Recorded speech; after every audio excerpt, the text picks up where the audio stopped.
Hello everyone. I have an important notice regarding restrictions and the government's announcement that as of Monday the 19th of July we are now on step 4 of the government roadmap out of lockdown. So as I'm sure you're all aware, the government has taken the approach that to remove most of the coronavirus legislation and instead to emphasise the personal and corporate responsibility of individuals and organisations to protect others and themselves. Now, of course, within the church, we believe that everyone is known as an individual by God, known by name, that all are, of course, equally loved by God. And as a church, we know that we are called to be a body. We are called to be responsible for one another, to look out for one another, to care for one another, to respect one another, and especially, of course, the more vulnerable, whose suffering is our suffering. When one part of the body suffers, all of the body suffers with it. So this move to step 4 means that we as a church are being asked to take even more personal responsibility around coronavirus than maybe we were before, when we were effectively compelled to by legislation. Now, the restrictions that have been put in force up and down the nation have necessarily been blunt instruments. And so for some people and in some places, they might have seemed unnecessarily or overly restrictive. But for others, of course, each time that restrictions have been eased, this has seemed to bring additional risks to themselves or those they love who've remained vulnerable to the virus.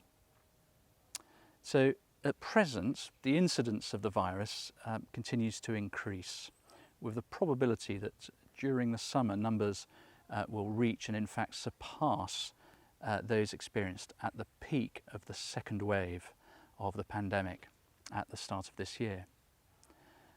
Largely due to the success of the vaccination programme, hospitalisations and deaths are much lower, which is great news. But these two are sadly beginning to rise. Now, as well as this, we have, of course, the impact of long COVID, which we are learning more and more about. And estimates suggest that between 10 and 20% of those who are infected with COVID go on to experience enduring health issues for 3 months or longer. So, in other words, vaccination isn't the sole means, it can't be the sole means of containing the effects of COVID-19.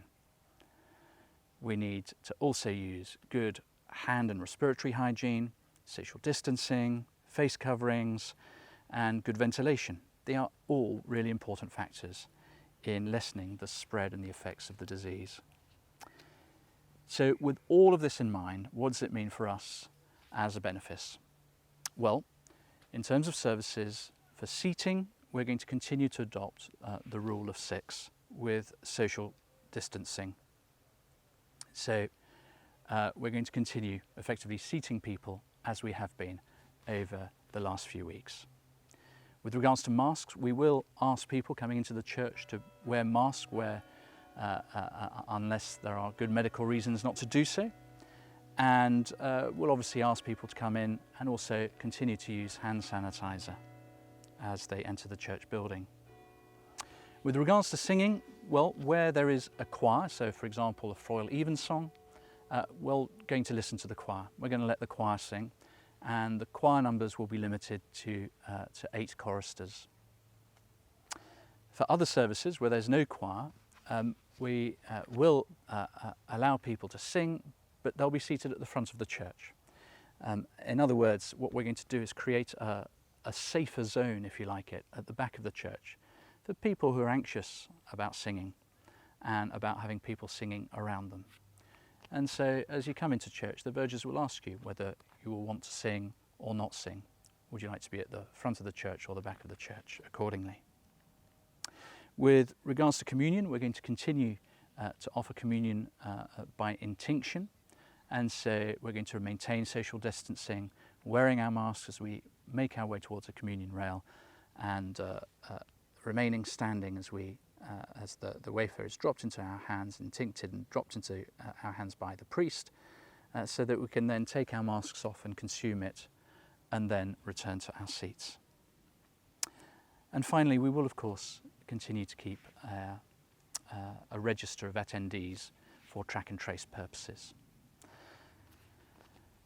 There will nevertheless still be those who don't feel or are unable to attend, and so we will of course continue to provide online services, telephone services and DVD services for those who want them and need them.